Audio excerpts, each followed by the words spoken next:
Ron Burgundy's only got a week before a big event, and there's still plenty to get done. Last episode, we tackled a massive suspension upgrade and kicked off the interior, but we left the car builder's sound deadener kit only halfway finished. So this morning, I'm jumping straight back into it, finishing the matting on the floor and the inside of the doors.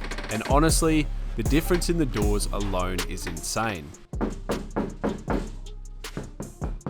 It already sounds and feels like a completely different car.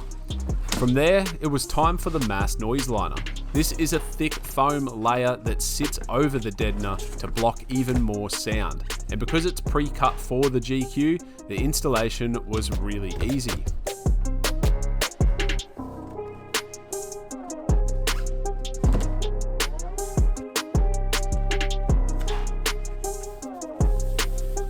If you have ever been in a GQ Patrol, you know what I'm talking about when I say it's loud and rattly inside the cab. But now that we've got the sound deadener installed, it's finally time to take Ron out and see how big of a difference this has made.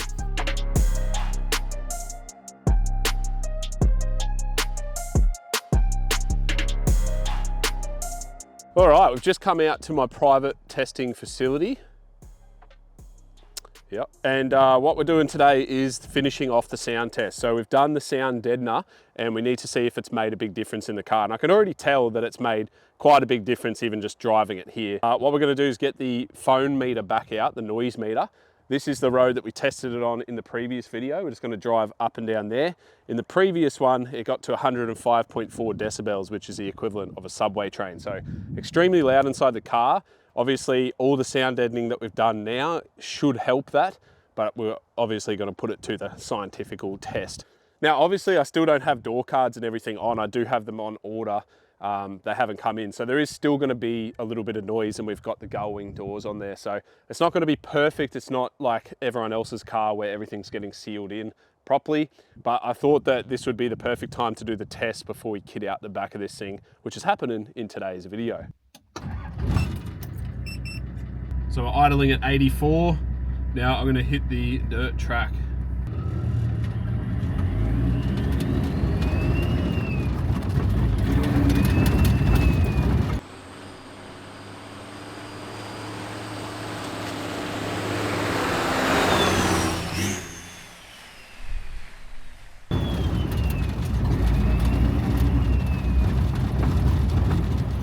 We got to 102.4 then, so we're about 3 decibels quieter than what we were before. It's just rattling so much in the doors, I don't think this is a very accurate test.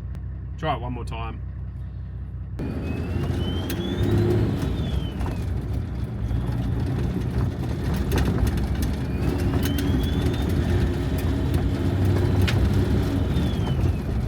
I'm just pulling out onto a road now, and you'll kind of just hear the change straight away. Like, it is definitely quieter in here.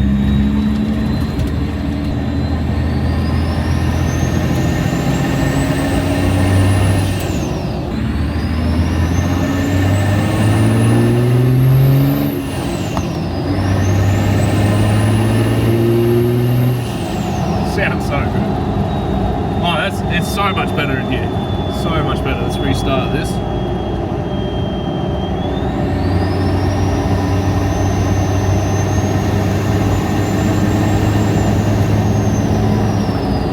Honestly, before I would struggle to speak to you guys, but I'm sure you can pick me up pretty loud and clear now. We're sitting at about 99.5 decibels, just cruising. So we've shaved off at about 6 decibels, which honestly is pretty good. I mean, to be honest, this is just a loud car. We've got a huge turbo with the snorkel right there. The exhaust dumps just behind these seats here. So it is just a loud car, but that has just made it a little bit better. So let's go back to the shed and figure out the rear setup that we're doing, which is pretty exciting. I'm keen to get this done. So I'll see you guys back there.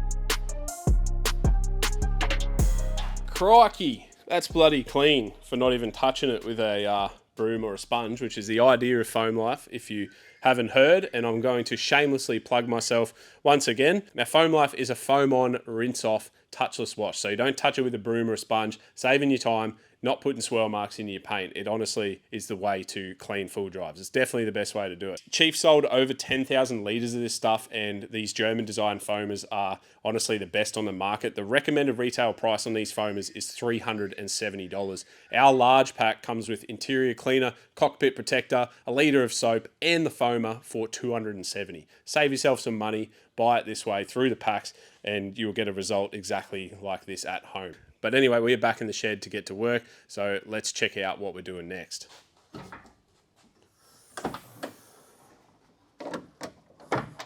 Now, in the back of a wagon, there's a billion different ways you can set these up. And I've been sort of scrolling through the internet trying to find the best way that's going to be the most simplest and cost effective for this car. I do want to wheel harder tracks in this car, and we might end up caving the back of this in and chopping it into a ute. So I don't want to get too invested in the back of here, but I do need a place to put all my spares, like recovery equipment, some food, some camera equipment and whatnot. So we're going to do a big single drawer setup, and then I've got some stuff from iTech World that we're going to put up in the gull wing, some chargers and whatnot, so we can just open the gull wing and charge our phone. We're going to make a ply top, carpet it, make it look really nice, but not go over the top and invest too much time into it. The other thing is it can get very expensive kitting out the back of a car. So I want to keep this kind of cheap, especially with the drawer setup. We're going to throw the iTech World gear in, battery, inverter, and charging equipment, some lights and whatnot. It's pretty much all we need. So what I've done is just went straight on Facebook Marketplace. I've been keeping an eye out for a drawer setup, and one came up that I think is going to be perfect. I just went and picked it up. So I'm going to throw that in the back now, and we'll see what we're working with and see what we can work out to try and make it really neat. Wow.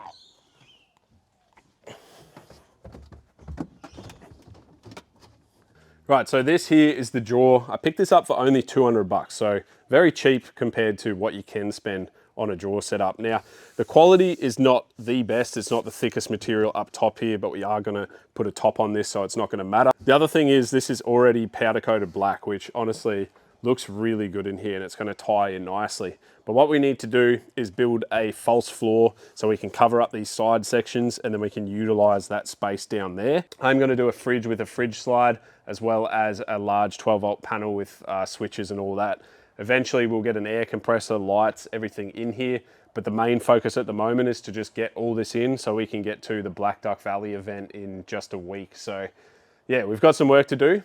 But in the last episode, we did go to Bunnings, my favorite shop in the world, and we picked up some 12mm form ply. I personally like the 12mm stuff. It's still very strong, but it's a lot lighter than the 17. It's also cheaper too. And then we've got some carpet to go on top of that. So we've got everything, well, at least I think we've got everything, but we just need to start chopping and cutting and mounting and screwing and getting this in there. I don't know if you've seen, but Diesel snuck his way in. He's already snoozing on the bloody chair in there. Absolute slacker. Let's go wake him up and tell him that he needs to get back to work. What are you doing, mate? You are the laziest dog. 2 seconds and you come in and you're asleep. What do you have to say for yourself? While Diesel's being his usual lazy self, I cracked on with the job.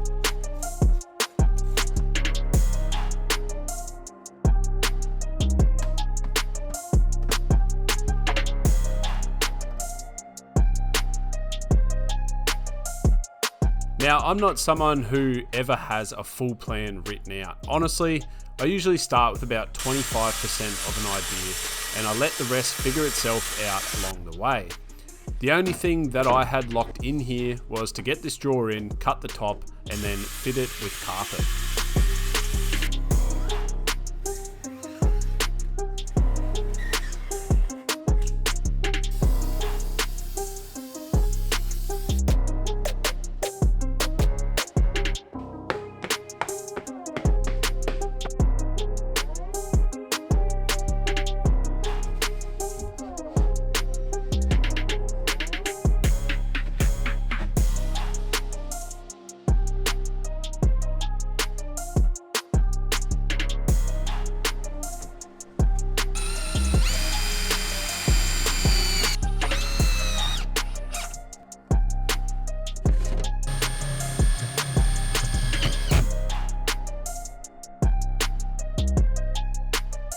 Once the top was on, I noticed the start battery was really exposed and I don't want stuff landing on top of it. So I decided to build a cover with just some brackets from Bunnings and a couple of side panels and a lid that I cut.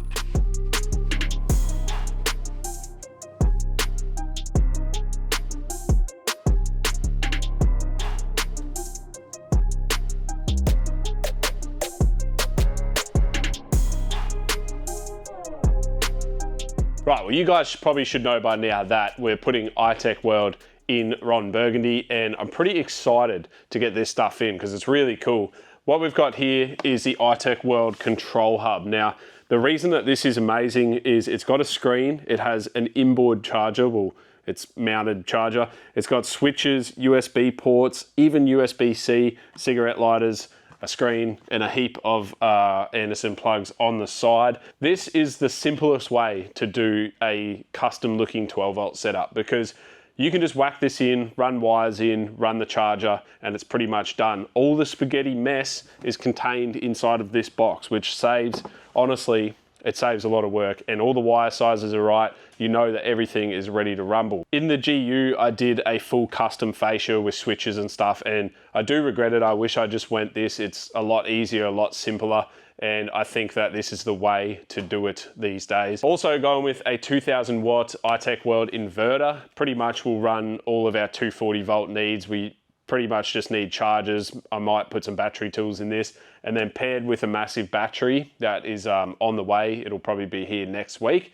This is honestly just going to be a very, very simple, but honestly very capable 12 volt setup. Now iTech World is a channel sponsor, so I will have all the products linked down in the description below, and I will also have a discount code which is RoamLife5. Yeah, jump on their website. Honestly, they've got a bunch of cool kits. They've really simplified 12 volt, which I love, and honestly great prices. So check them out, but we need to figure out where to mount this stuff. Now I made these little gull wing doors, which is awesome because you get very big access into the back, which is very limited in a wagon. I was kind of originally thinking about mounting these up here so you could just pop the door open and get to them. Now the downside to that is you're lifting a little bit of weight up top, but also, I don't know, it just is a lot of work to kind of box that in and make it look really nice, where we could kind of simplify it again, which I love, and turn them around and go from the other side. The way that the inverter would have to mount is vertical as well, and being quite a large inverter, I don't think that is going to be a great setup. And I'm trying to think of like ways that I can use as much room as possible. So get everything mounted in, but also just have as much storage as possible. So honestly, what I'm thinking about doing is flipping these around. That gets mounted there. And then we build just a wall at the back for them to mount to. We can also mount to the floor. Behind here, there'll be a flat wall and we'll have a bunch of storage down below here. So you could put, I don't know, whatever you want in there. Also got this really cool iFrost fridge slide for the 40 litre, which is what's going in here. That is going to go over our join, over the seam here, about there.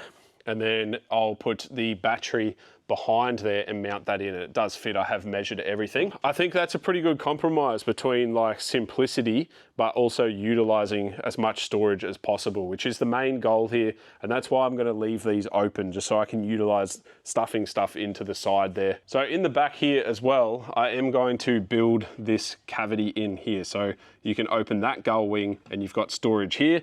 You can open that gull wing, you've got storage behind there. Look how big this drawer is, by the way. We're gonna possibly make some partitions in here as well and make this all nice and tidy, but that can come at a later date. Yeah, there's gonna be storage literally everywhere, so I don't think we're gonna have any trouble putting everything that we need to put in. We've obviously only got a little bit of deck space left, but maybe just a couple bags need to go up there, I don't know. The main thing is that Diesel has enough room, and he does not seem worried with that amount of space right now. Honestly, normally he rides in the front seat anyway with me, so it doesn't really matter, but it's always nice to know that he can fit in the car. You want to go for a drive now, don't you, buddy? Big sad boy.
Now you got to trust me when I say this, I was actually trying to make the back of this car, obviously quick, but worse than the GU on purpose because I put so much time into the GU, but I think I actually prefer this setup. I've got the iTech box here, nothing's mounted up because it's got to be wide. I've got the inverter just screwed up, but yeah, fridge is going to go there, power board there, inverter there. On the other side of this, you get a nice little shelf here, perfect for battery tools or just anything. Like I could even put my charging equipment in here, like camera gear. It is actually such a sick little container.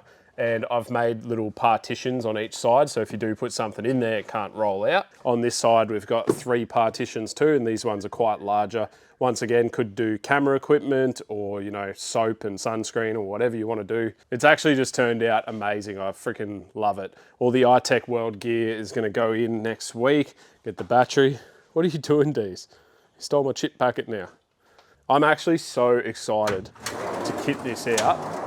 I might even get some plastic tubs or something just to put the spares in, you know, tools and everything, just put them in there so they are separated rather than doing partitions. The other thing that is amazing with this setup is we are waterproof pretty much up until the water comes into this drawer, which is up here. There's not going to be any form of electrics or anything underneath this line. So we can pretty much sink this car, not that I want to, but we can actually go to the Cape. We could drive through water this deep, that's getting pretty deep, and pretty much nothing's going to go wrong. None of the timber's even going to get wet if we keep it under that line. So that's a good point. I was originally worried about the height of this drawer. I thought it might be too much, but now that I'm thinking about water crossings, honestly, I reckon that is perfect. And it's just worked out perfect with the gull wings anyway, the height. So the next week we'll come in, wire up all the iTech World stuff, get the inverter going, put the fridge in. We've got a nice 40-litre fridge going in.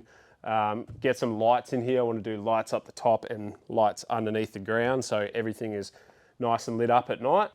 Question, would you rather take the GU touring or this GQ with this setup? I am strongly leaning towards this setup. I think it's a lot more waterproof, or it's definitely more waterproof because all our 12 volt is on this side on that car. But yeah, let me know what you think anyway.